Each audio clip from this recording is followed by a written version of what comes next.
ایک مومن کو عاشور کا دن کس طرح گزارنا چاہیے۔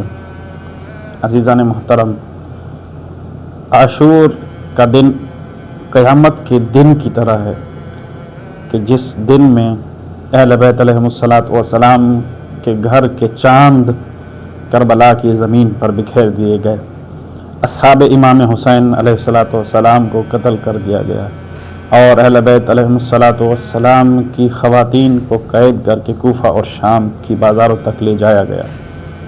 اس دن میں مومن کے لیے ضروری ہے کہ جو مومن ولایت اہل بیت علیہم السلام پر قائم ہے اسے یہ دن بہت سادگی کے ساتھ گزارنا چاہیے۔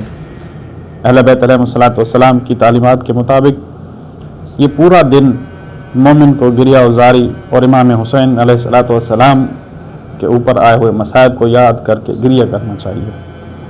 یہ دن مومن سادہ لباس پہنے، یہ دن مومن سادگی کے ساتھ گزارے، گھر میں کوئی اچھا نہ بنائے، خدا سے کوئی دنیا کی حاجت طلب نہ کرے، کوئی حاجت طلب نہ کرے۔ اس دن میں فقط انسان کو سارا مکمل کا مکمل دن حسین کی یاد میں گزارنا چاہیے۔ یہ دن مومن کو یاد امام حسین علیہ السلام اور اصحاب امام حسین علیہ السلام میں گزارنا چاہیے۔ اور سب سے بڑی چیز یہ ہے کہ اس دن میں یعنی کہ عاشور کے دن تمام مومنین آپس میں ملاقات کریں اور ایک دوسرے کو امام حسین علیہ السلام کی شہادت کی تعزیت پیش کریں، اور اس پورے دن میں اس غم کے حقیقی وارث کو کبھی نہ بھولیں۔ عاشور کے دن مومن ایک دوسرے کو تعزیت پیش کریں، اس تعزیت کے ساتھ امام زمان اجل اللہ تعالی فرجہ الشریف کو نہ بھولیں۔